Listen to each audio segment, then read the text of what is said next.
While new coronavirus cases continue to surge in the United States, Trump keeps communicating just how unbelievably delusional he really is. He still thinks that the virus will just go away on its own. This was something that he repeated multiple times early on in the pandemic, and he did so again on Fox Business. Take a look. We're headed back in a very strong fashion with a V, and I think we're going to be very good with the coronavirus. I think that at some point that's going to sort of just disappear, I hope. You still believe so? Disappear? Well, I do, yeah, sure, at some point. And I think we're gonna have a vaccine very soon too. Now, of course, Cenk, the virus is not just disappearing. In fact, as it stands today, there are more than 2.7 million cases, confirmed cases of coronavirus in the United States, and nearly 129,000 people have already died as a result. And in the beginning of that statement, he mentioned a V, and what he's referring to is the economy recovering in a V shape. Just want to remind you all that on May 21st, his own advisor, Larry Kudlow, admitted that it's unlikely that there will be a V-shaped recovery. And while there have been some jobs added to the economy in the last month, the truth is there are still tens of millions of Americans who are unemployed, and that number could go up considering all of these states that are now rolling back, reopening their local economies. Okay, on election day, the V is going to stand for vendetta.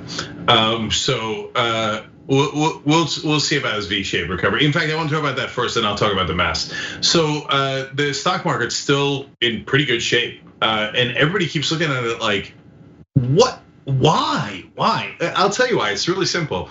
The government and mainly the Fed just said we'll buy everything. It doesn't matter how terrible your assets are, how high risk they are, how toxic they are. We'll just buy. So it's no longer capitalism. It's just crony capitalism 101. They will study this in the history books for how oligarchs in America captured the government and just gave trillions of dollars to themselves. Now, having said that, like coronavirus, there is a certain reality that you cannot avoid. Science is real. And yes, economics is real. And at some point, this is gonna catch up with us. Now, never ever invest based on anything I say. You've got to talk to professionals, and the timing is impossible to figure out, right? But it's not a V. It's gonna be, like, in my opinion, it's going to explode in spectacular fashion. Do I look forward to it? Absolutely not, right? You should guard against it to the best of your ability to. I don't know how we're gonna guard against it well enough, but guys, the stimulus checks are gonna run out soon. The unemployment checks that are elevated because the coronavirus is going to run out soon. Stimulus checks are already gone. Yeah, job numbers today were good, but overall, right now we have the peak number of cases. It's not like, maybe it's a second one. People keep talking about like, I wonder if there's gonna be a second wave. Dude, we're in the second wave. And the second wave is higher than the first wave. It's not a matter of opinion. It's not a political issue. It's just numbers. There are more cases now than we have ever had, including at the height in April. So now we turn to the mask. This idea that he's saying that it's going to disappear. Remember, he said it's going to disappear and we're going to get a vaccine. So he doesn't mean like, once we get the vaccine, obviously it'll die down, etc. He means it'll magically disappear, plus we will get a vaccine. No, even if you thought a series of factors, including social distancing, masks, contact tracing, etc., or even herd immunity will bring the numbers down gradually, you still wouldn't want to say that it disappears, because that makes it sound stupid. Well, the only reason you would say it is because you are in fact stupid. He wants nothing more than for this problem to just go away because it would, in his mind, help him get reelected. But this is not something that just goes away, and the numbers prove that. So let me give you where we're at with coronavirus as it stands today. The United States actually recorded 52,000 new cases on Wednesday of this week, and that's according to Johns Hopkins figures. This is a new all-time all-time high. I do want to remind you, as we talked about recently, the former FDA commissioner, Scott Gottlieb, had shared that it's very likely that more than 100,000 Americans contract coronavirus in new coronavirus cases.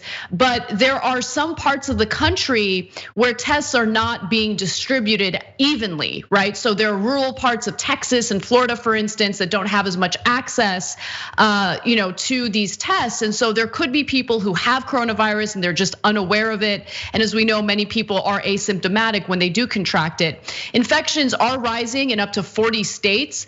About 40% of the United States is now changing course on reopening. In fact, Texas happens to be one of those states where just today it was announced that wearing masks in public is mandated. It's not even just recommended as a guideline anymore.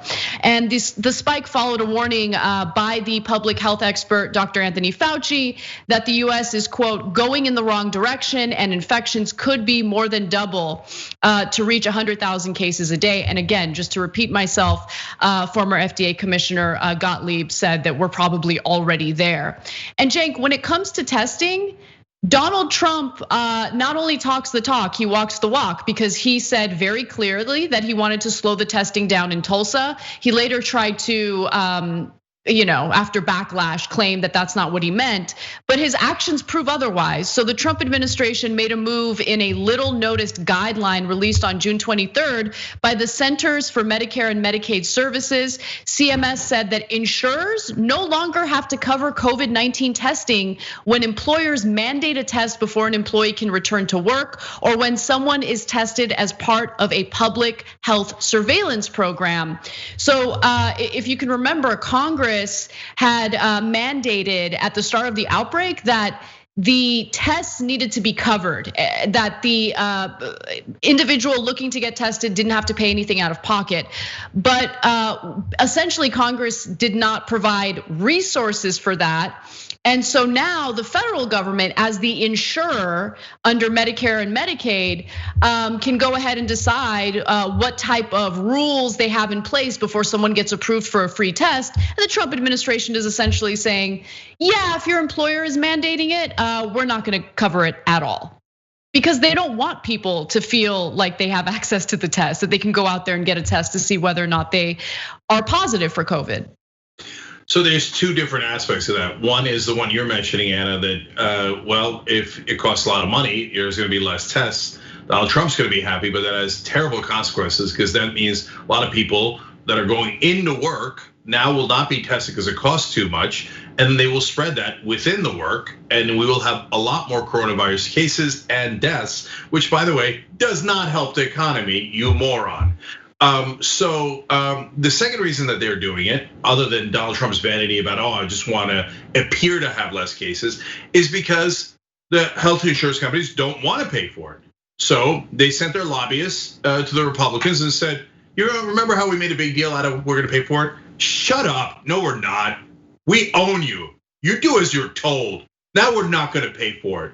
We already did the marketing. We all already got the good marketing, like, oh my God, we're gonna pay for it out of the goodness of our hearts. Now lie and don't provide it, because our country's totally owned by several multinational corporations. There's no actual leaders. There's no one representing the people. No, those insurance companies own the Republican Party. By the way, they also own the Democratic Party. So where's the Democrats? That happened June 23rd. Are the Democrats going crazy? Hey, wait a minute. We said there was gonna be free testing. We passed a law. It is not in question. You must have free testing. Nope, Democrats aren't saying anything. Why? Because they work for the insurance companies too. So that's how this game is played. So and so why does America lead the world in not just cases but deaths from coronavirus by a lot? Okay, why? Because our government is uniquely incompetent and corrupt.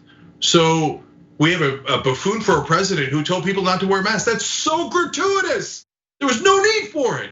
That doesn't even involve politics. I could see how the number of cases involve politics. The mask doesn't even involve politics, but he did it anyway. So yeah, we're about to head into an iceberg like we haven't seen in a long time. If you think it's bad now, buckle up and brace for impact. Those coronavirus cases are skyrocketing now in Florida, Arizona, Texas, and California. We got a right-wing or lunatic governor or lieutenant governor in Texas. They're not going to mandate wearing masks unless they're in a cold sweat panic. So this thing's about to get way worse. When you sign up for a spend and save account at aspiration.com/TYT, we will plant 10 trees. Let's save the planet together.